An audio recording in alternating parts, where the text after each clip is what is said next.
नमस्कार, स्वागत है आप सभी का self study on mobile channel पर।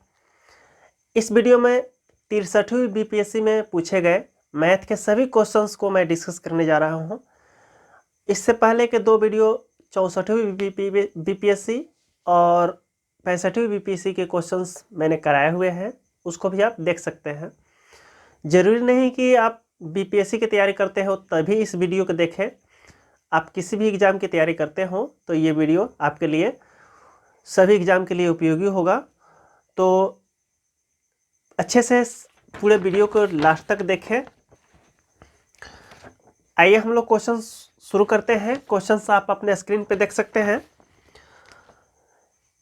एक संख्या को 342 से भाग करने पर शेषफल 47 मिलता है। यदि उस संख्या को 19 से भाग किया जाए तो शेषफल क्या होगा। इस क्वेश्चन में दिया है एक संख्या है जिसको 342 से भाग करते हैं तो 47 शेष बचता है। शेष कितना बचता है? 47। अब इस 47 शेष बचता है, 342 से भाग देते हैं तो, लेकिन जब उसी संख्या को 19 से भाग देंगे तो कितना शेष आएगा, ये पूछा जा रहा था। अब बताइए, 19 से जब भाग देंगे तो ये 47 तो शेष नहीं रहेगा। 47 में और 19 से भाग लग सकता है, हम 19 से और भाग दे सकते हैं 47 में। कितना बार में? 2 बार में भाग दे सकते हैं। 19 दूना 38, और अब भाग नहीं लगेगा, यानी कि अब शेष बच जाएगा। तो 47 में से 38 घटा दीजिए तो आपका शेष बच जाएगा। ठीक है, तो ये कितना हो जाएगा? 9, यानी कि शेष कितना आएगा? 9। बस सिंपल सा क्वेश्चन था। 342 से भाग दिए तब 47 शेष बचा, लेकिन इस 47 में अभी भी 19 से भाग लग सकता है, तो 19 से 2 बार में भाग लग जाएगा तो 38 होगा। अब 47 में से 38 घटा दीजिए तो 9 शेष बचेगा। तो सिंपल सा क्वेश्चन था ये। दूसरा क्वेश्चन यहाँ पे दिया हुआ है, एक व्यक्ति अपनी आय का 66.2/3% खर्च करता है और 1200 रुपये प्रति महीना बचा लेता है। उसका मासिक खर्च रुपए में है। इस क्वेश्चन को देखिए, खर्च कितना करता है? 66.2/3% उसका खर्च है। ये क्या है? खर्च। और बचत दिया है यहाँ पे रुपए में, कितना दिया है? 1200 रुपये। बचत कितना दिया है? 1200 रुपये। तो खर्च जब इतना करता है तो बचत कितना प्रतिशत करता होगा? बचत करता होगा 33.1/3%। 100 में से 66.2/3% घटा देंगे तो आएगा 33.1/3%, यानी कि प्रतिशत में 33.1/3% बचत करता है। रुपये में 1200 बचत करता है। तो ये जो हुआ आपका बचत प्रतिशत में, ये हुआ बचत रुपया में। अब जो है, जब 100% जब निकालेंगे आप तो वो हो जाएगा उसका कुल आय। कुल आय जो कि नहीं पूछ रहा है, कुल आय के बारे में नहीं पूछ रहा है।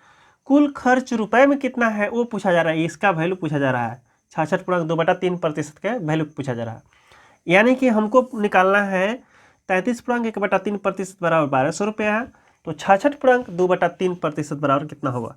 66.2/3% बराबर क्या होगा? तो ये देखिए, 33.1/3 का ये 2 गुना है। कितना गुना है? 2 गुना। तो ये 1200 भी क्या हो जाएगा? 2 गुना हो जाएगा, यानी कि 2400 रुपये इसका खर्च हो जाएगा। कितना हो जाएगा? 2400 रुपये खर्च। 100% का वैल्यू निकालना होता, जो कि आय हो जाएगा इसका कुल आय। ये खर्च हुआ, खर्च रुपए में पता चल गया। आय अगर पता करना होता तो ये देखिए 3 गुना है। कितना गुना है ये? 3 गुना। तो ये 3 गुना हुआ तब रुपए भी 3 गुना हो जाता है, यानी कि 3600 जो आता वो उसका आय हो जाता। 3600 आय होता, जो कि हमारा नहीं पूछा गया था, पूछा गया था खर्च। ठीक है, नेक्स्ट क्वेश्चन दिया हुआ है, एक व्यक्ति एक वस्तु को निश्चित दाम पर बेचकर 20% लाभ प्राप्त करता है। यदि वह उसे दुगुने दाम पर बेचता है तो उसका लाभ प्रतिशत क्या होगा? देखिए, यहाँ पे मान लेते हैं वस्तु का क्रय मूल्य CP और विक्रय मूल्य SP है, कॉस्ट प्राइस और सेलिंग प्राइस। कॉस्ट प्राइस 100 रुपया है जिस पर 20% लाभ लेकर के कितना बेचेगा, यहाँ पे 20% लाभ की बात कर रहा है, तो 20% लाभ लेकर कितना बेचेगा, 120 में। तो यदि वह उसे दुगुने दाम पर बेचता तो उसका लाभ प्रतिशत क्या होगा। दुगुने दाम पर बेचता यानी कि इससे दुगुने दाम पर बेचता, दुगुने दाम यानी कि 240 रुपये में बेचता, तो लाभ परसेंट क्या होगा, जबकि क्रय मूल्य तो वही था 100, तो ये 100 रुपये का चीज़ अब कितना में बेचा, 240 में, तो लाभ परसेंट कितना होगा, कितना का अंतर है, 140, 140 का अंतर है ये रुपए में। प्रतिशत में भी 140 ही होगा क्योंकि क्रय मूल्य 100 रुपया है, क्योंकि यहाँ पे लाभ प्रतिशत बराबर क्या होता है, लाभ बटा क्रय मूल्य गुना 100, क्योंकि क्रय मूल्य भी 100 ही है, इसलिए 140% इसका आंसर हो जाता। ठीक है, जब भी क्रय मूल्य 100 रुपया है तो जितने रुपये का आपका लाभ होता है उतना ही प्रतिशत में भी वो लाभ होता है। ठीक है,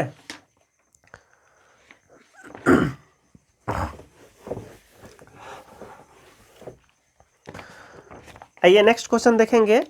144, 10 महिलाएं किसी काम को 7 दिन में पूरा करती हैं, उसी काम को 10 बच्चे 14 दिन में पूरा करते हैं।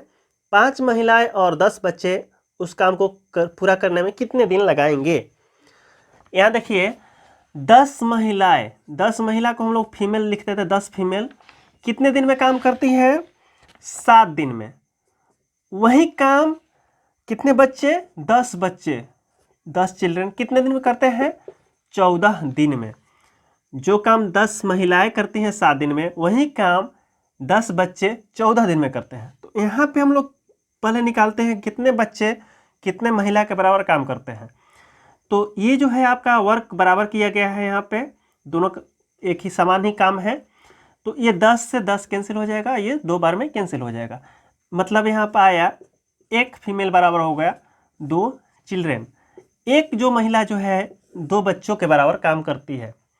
ठीक है, एक महिला 2 बच्चों के बराबर काम करती है। अब क्वेश्चन दिया गया है यहाँ पे 5 महिलाएं और 10 बच्चे उसी काम को कितने दिन में पूरा करेंगे। 5 महिला और 10 बच्चे कितने दिन में उस काम को पूरा करेंगे। तो यहाँ क्या पूछा रहा आपका, 5 महिला और 10 बच्चे, तो इसको एक टर्म में ले आइए, या तो बच्चों को लगा दीजिए काम में, सिर्फ बच्चों को, महिला को हटा करके, या सिर्फ महिलाओं को काम में लगा दीजिए बच्चों को हटा करके। ठीक है, तो यहाँ पे क्या करते हैं हम लोग, सिर्फ बच्चों को लगाते हैं। 5 फीमेल के जगह पे कितना बच्चे रखना पड़ेगा, एक फीमेल की जगह पे 2 बच्चा, यानी कि 2 चिल्ड्रन रखना पड़ेगा। तो ये हो जाएगा 10 और 10 20 बच्चा। इतना महिला 5 महिला और 10 बच्चों के बदले सिर्फ 20 बच्चों का काम में लगा दीजिए, उतना ही काम होगा। ठीक, तो यहाँ पे चूंकि दिया हुआ है 10 बच्चे 14 दिन में पूरा करते हैं, चूंकि 10 चिल्ड्रेन कितने दिन में पूरा करते हैं, 14 दिन, इसलिए एक चिल्ड्रेन कितने दिन में करेगा, 10 गुना 14 दिन। ठीक है, ज़्यादा दिन लगाएगा एक बच्चा जब काम करेगा, इसलिए कितने बच्चे, 20 बच्चे, 10 गुना 14 बटा में क्या होगा 20, ये 2 बार में कैंसिल होगा, इसको करेंगे तो 7 दिन में, यानी कि 7 दिन इसका क्या होगा, आंसर होगा। आया समझ में। बहुत सिंपल है, टाइम एंड वर्क का कंसेप्ट इसमें यूज हुआ है। अगला क्वेश्चन यहाँ पे है 11 और 90 के बीच कितनी संख्याएं हैं जो 7 से भाग हो जाती है। 11 से लेकर के 90 तक कितनी संख्या है जो 7 से भाग लग जाती है। तो यहाँ देखिए 7, 14, 28, इस तरह से 35 और 10 70 तक जो है आपका कितना संख्या हुआ, यहाँ तक 10 संख्या होता है 7 का पहाड़ा में। लेकिन 7 जो है आपका 11 से पहले आता है, इसलिए काट देंगे, 7 नहीं लेंगे। 14 के बाद आ रहा 70 तक, कितना संख्या हो जाएगा, 9 संख्या। 14 से लेकर के आपका 70 तक 9 संख्या हुआ। 70 के बाद अभी 90 तक जाना है। 70 के बाद क्या जाएंगे हम लोग, 70 के बाद आता है 77 जो 7 से कटता है, उसके बाद 84 जो 7 से कटता है, उसके बाद 91 जो 90 से बाद ज़्यादा चल जा रहा, तो 91 क्या करेंगे, नहीं लेंगे, ये नहीं लेंगे। 2 गो यहाँ पे मिला, 9 गो यहाँ पे, कितना संख्या हो जाएगा, 11 ऐसा संख्या है जो कि 7 से कटता है। तो एक सिंपल सा क्वेश्चन था ये। अगला 146 क्वेश्चन देखेंगे। एक व्यक्ति स्थिर पानी में 7.1/2 किलोमीटर प्रति घंटा से नौकायन कर सकता है। नौकायन मतलब नाव चला सकता है। यदि 1.1/2 किलोमीटर प्रति घंटा की गति से बहती हुई नदी में किसी स्थान पर पहुंचने और वापस आने के लिए उसे 50 मिनट लगते हो तो उस स्थान की दूरी ज्ञात करें। तो ये भी एक सिंपल सा क्वेश्चन है। यहाँ देखिए, नाव की गति यानी व्यक्ति जो चला रहा है नाव की गति क्या है? बोट की चाल जो है, बोट का स्पीड क्या है? 7.5 किलोमीटर प्रति घंटा। और नदी का स्पीड जो है, रिवर का स्पीड है जो है वो दिया हुआ है 1.5 किलोमीटर, 1.1/2 किलोमीटर प्रति घंटा। अब यहाँ पे एक कंसेप्ट यूज होगा,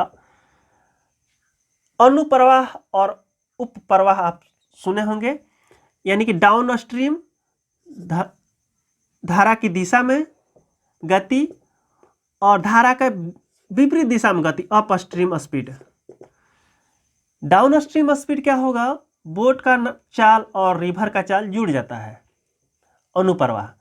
तो यहाँ पे 7 और 1 8 और आधा आधा क्या हो जाएगा? 9 किलोमीटर प्रति घंटा हो जाएगा। डाउन स्ट्रीम इस स्पीड से जाएगा धारा की दिशा में, और विपरीत दिशा में आने समय धारा की चाल जो नाव की चाल से क्या होगा? घट जाएगा। घटाएंगे तो क्या मिलेगा? यहाँ पे ये कटेगा, यानी कि 6 किलोमीटर प्रति घंटा। अब इस चाल से गया था, इस चाल से वापस आया। अब यहाँ पे समय दिया है दोनों तरफ आने और जाने में 50 मिनट उसको लगे। 50 मिनट को हम लोग घंटा में बदल दीजिए तो 50/60 हो जाएगा घंटा। अब यहाँ पे समय जो दिया हुआ है, समय बराबर क्या? दूरी बटा चाल। तो दूरी नहीं पता, वही तो निकालना है, दूरी बटा चाल। किस चाल से गया था? 9 किलोमीटर प्रति घंटा। वापस किस चाल से आया था?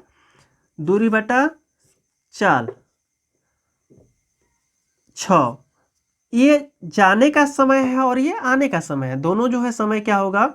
जुड़ करके 50 मिनट लगा हुआ है। ठीक, तो ये सिंपल इक्वेशन अब आ गया, आप इसको सोल्व कर दीजिए, आपका आंसर है सामने। इसका एलसीएम क्या होगा? 18, ये हो गया 2D, ये 3D बराबर 5/6। 0 0 कैंसिल कर देते हैं यहीं पे, 6 3 18, और यहाँ पे 3 2 5, 5 5 कैंसिल हो गया, D बराबर हो जाएगा 3। इधर 3 2 5 था, 5 5 कैंसिल हुआ, D बराबर क्या हो जाएगा? 3 किलोमीटर दूरी है। ठीक, तो ये आपका इसका आंसर है, सिंपल।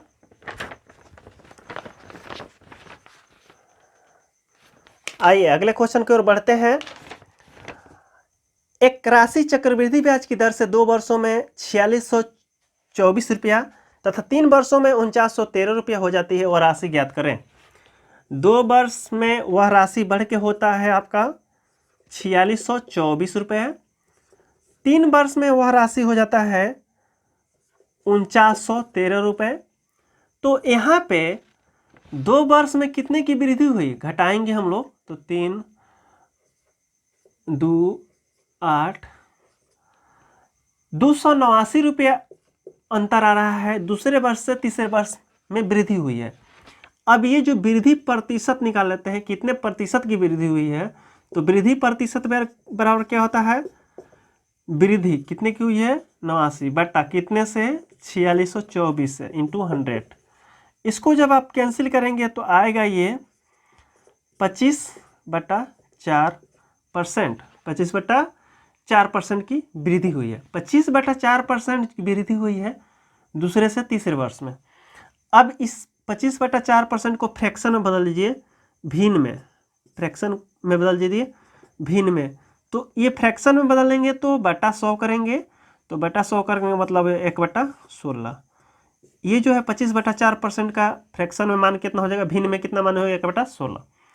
अब 1/16 है, तो जब आगे बढ़ना होता है, मतलब दूसरे वर्ष से तीसरे वर्ष चौथे वर्ष जाना होता है, तो ये जो है 16 आ 1 17 हो जाए, 16 से 1 जोड़ करके 17 हो जाता है, ठीक है, 1 बढ़ता है, 17/16 होता है। लेकिन हमको पीछे जब आना हो तो ये जो है उसका उल्टा होता है, 16 बटा क्या होगा 17, ठीक।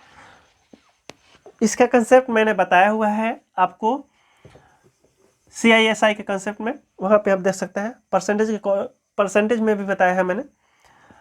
अब जो है यहाँ पे हम लोग पीछे आना है, 4624 रुपये है, ये दूसरे वर्ष का है। इससे पहले जाना है हमको तो क्या हो जाएगा आपका 16/17 इंटू ये एक बार पहले साल के लिए, ये दूसरे साल के लिए 16/17, ये आपका आ जाएगा। सोल्व जब करेंगे तो थोड़ा सा कैलकुलेशन ज़्यादा है, इसको सोल्व कीजिएगा तो ये आ जाएगा 4096, ठीक है। मैंने इसको कैलकुलेट किया है, आप इसको देख लीजिएगा, ठीक। एक व्यक्ति 20 रुपये के शेयर 9% लाभांश आधा करके खरीदता है। वह अपने धन पर 12% ब्याज प्राप्त करना चाहता है। प्रति शेयर का बाजार भाव है। यहाँ देखिए कितना सिंपल क्वेश्चन है। 20 रुपये का ये शेयर खरीदता है, उस पर जो है आपका 9% का लाभांश जाता है। तो 20 रुपये का 9% कितना हो जाएगा, 9 दूना 18, 1.8 रुपया हो जाएगा, ठीक। तो कह रहा है कि अपने धन पर 12% का ब्याज चाहता है, तो प्रति शेयर का भाव क्या होगा। अब जो है शेयर का भाव क्या होगा, यदि जो उसको 12% का ब्याज चाहिए, तो मान लेते शेयर का भाव 100 रुपया है, उसको ब्याज चाहिए 12% का, और लाभांश कितना मिलना चाहिए 1.8।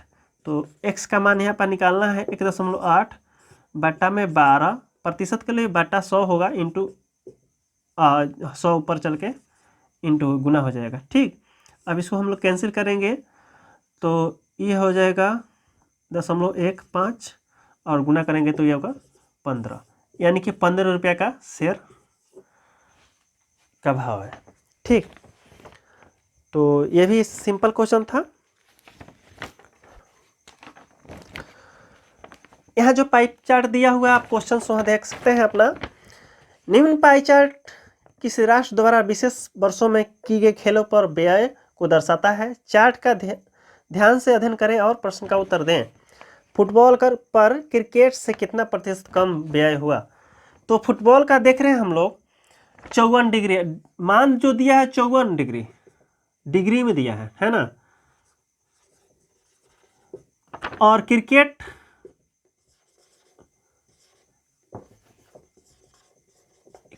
का दिया हुआ है आपका कितना 81 डिग्री, 81 डिग्री दिया हुआ है, ये 54 डिग्री दिया है। तो हम लोग इसको पहले प्रतिशत में बदल देते हैं।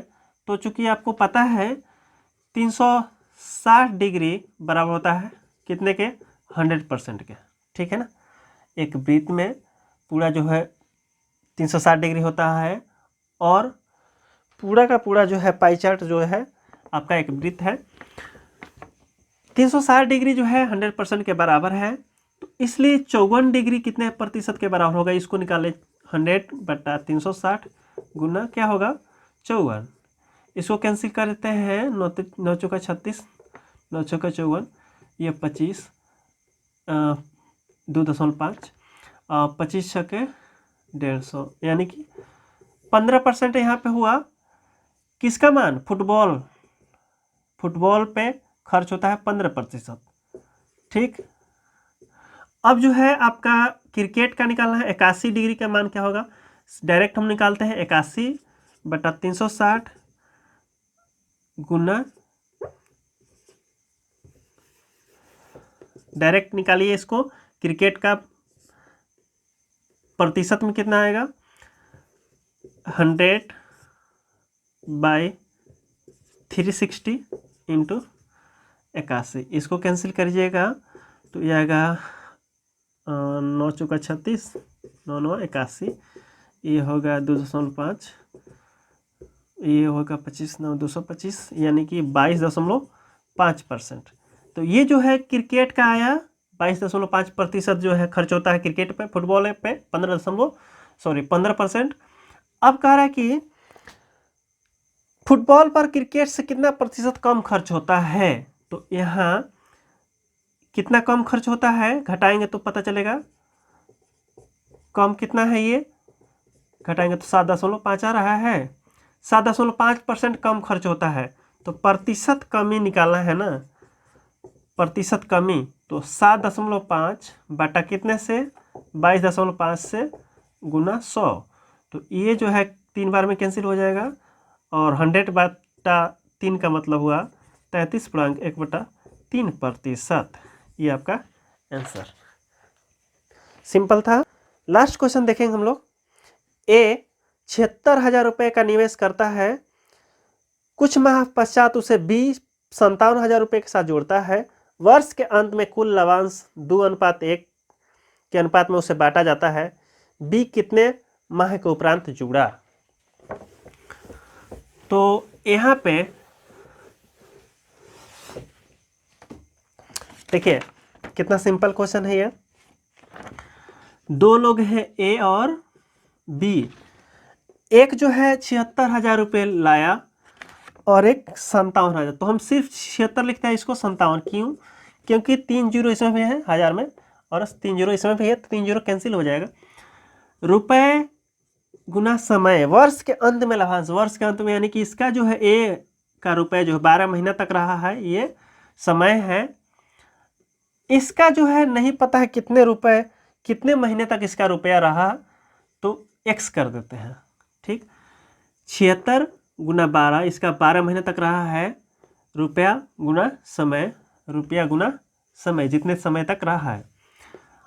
अब लाभांश जो अनुपात दिया हुआ है 2:1, 2:1 का मतलब 2/1। तो लाभांश का अनुपात जो होता है वो इन्वेस्टमेंट गुना समय के अनुपात के बराबर होता है। यानी कि ये 76 गुना 12 बटा 57 गुना x बराबर हो जाएगा 2/1, 2:1। तो इसको कैंसिल करेंगे, ये 19 चौका 76, सॉरी 19 चौका 76, 19 दिया 57, 3 चौका 12। अब यहाँ पे देखिए 2 से ये कटेगा 2 बार में, 4 दूना 8। x का मान आया 8, x का मान 8 आया। इसका मतलब है कि b का जो पैसा है 8 महीने तक रहा था, a का 12 महीना तक पैसा रहा था व्यापार में। अब कह रहा है क्वेश्चन में कि b कितने महीने उपरांत जुड़ा। तो b जो है 8 महीना तक उसका पैसा रहा है, यानी कि 4 महीना बाद जुड़ा है व्यापार में। कितने महीना बाद जुड़ा, 4 माह बाद आया था। ठीक है, तो ये रहे 63वीं बीपीसी में पूछे गए सभी 10 क्वेश्चंस। तो आशा है आपको क्वेश्चन समझ में आए होंगे। यदि चैनल पर नए हैं, पहली बार आप देख रहे हैं वीडियो, तो चैनल को सब्सक्राइब कर लीजिए। कल के वीडियो में हम लोग पढ़ेंगे कल का वीडियो होगा जो आपका उम्र संबंधी क्वेश्चंस पढ़ेंगे हम लोग, एज रिलेटेड प्रॉब्लम। वीडियो को पूरा देखने के लिए थैंक यू।